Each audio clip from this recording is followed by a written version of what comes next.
Gavumenti eyongedde okugumya abasuubuzi b'omu Kampala abaafiirizibwa ebintu byabwe mu mataba agaliwo mu mwaka oguwedde ng'essaawa yonna bwe bagenda okufuna ensimbi ez'amataba ez'abasuubuzi b'omukulembeze w'eggwanga Yoweri Kaguta Museveni. Bano kitegerekese ng'abadde batandise okwekunga okulaba nga baddamu okuwanvuya ku maloboozi oluvannyuma lw'ekiseera okuggwako ekyali kyabasuubizibwa mu lukiiko lwe baalimu omwezi oguwedde okubeera nga bafunye ensimbi zino ez'amataba.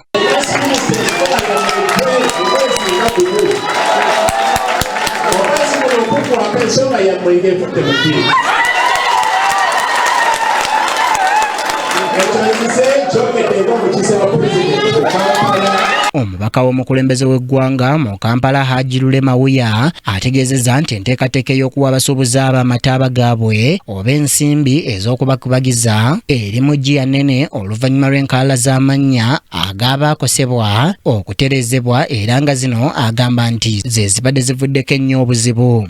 Ekibaddemu emabegaawo mubaddemu lisits ez'enjawulo. Okugatta lisits zino ez'enjawulo tekibadde kitono, kibadde kinene. Ate nga lisiti ezo ze zirina kyewaliisa basis y'okusasula abasuubuzi bano. Kuba bw'onookwata bukwasi lisiti bali gye balina eriko abantu 3,000, bali gye balina eriko abantu 2,000, abalala gye balina eriko bameka, tetuyinza kumala bwe tutyo. Mulimu ababaddemu nga bampewo, mulimu ababaddemu nga sibaalimu, mulimu ababaddemu nga bo tebakwatibwa nako. So eyo ya harmonization olumaze okukolebwa era njagala okukakasa nti eyo lisiti leero tugirina. Ono kyokka tayogedde muwendo omutuufu ogw'abasuubuzi abali kaakano ku lukalala kyokka nga abaakosebwa bonna abasabye okusigala nga bakkakkamu. Tuli ku course kwennyini, tuli ku the right course okubeera nti abantu bano bafuna ssente zaabwe. Omanyi nze nga atwala Kampala, RCC wa Kampala, kinnuma nnyo okulaba nti kati president yaprovinga dda ssente zino, yayisa dda ssente zino. Naye kati tumaze kumpi ebbanga litambudde nga tetunnaba kukola ki, abantu tebannafuna ssente zaabwe. Financial year ewedde yaggwako, naye no tugitandise, so njagala okubawa essuubi abasuubuzi nti tukola ekisoboka. N'akulira omukago ogw'ebibiina eby'abasuubuzi Gufuta John Kabanda agumiza abasuubuzi bano abafiirizibwa n'amazzi agayingirira amaduuka gaabwe ng'era avumiridde n'abazzi bakimuteekako nga bwe yabba ensimbi zaabwe.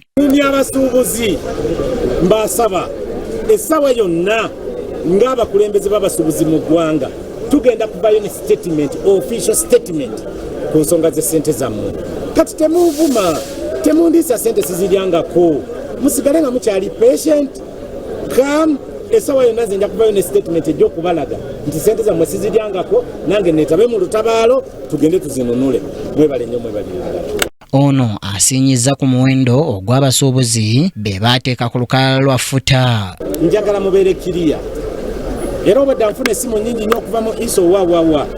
Abasuubuzi baakola lisiti y'abantu 2,205. Abo be bantu abaakosebwa abaddala, temulimu wampewo.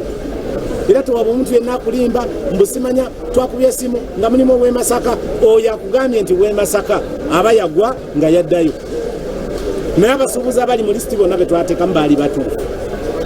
Kati bannaffe abaasooka okukola baali tebakakasa nti byaddala ssente zigenda baweebwa. Katonda n'aleeta omukisa pulezidenti abantu n'abawa ssente. Kimuli Abdallah yakusakidde eggulire lino ku KTV Amalindi.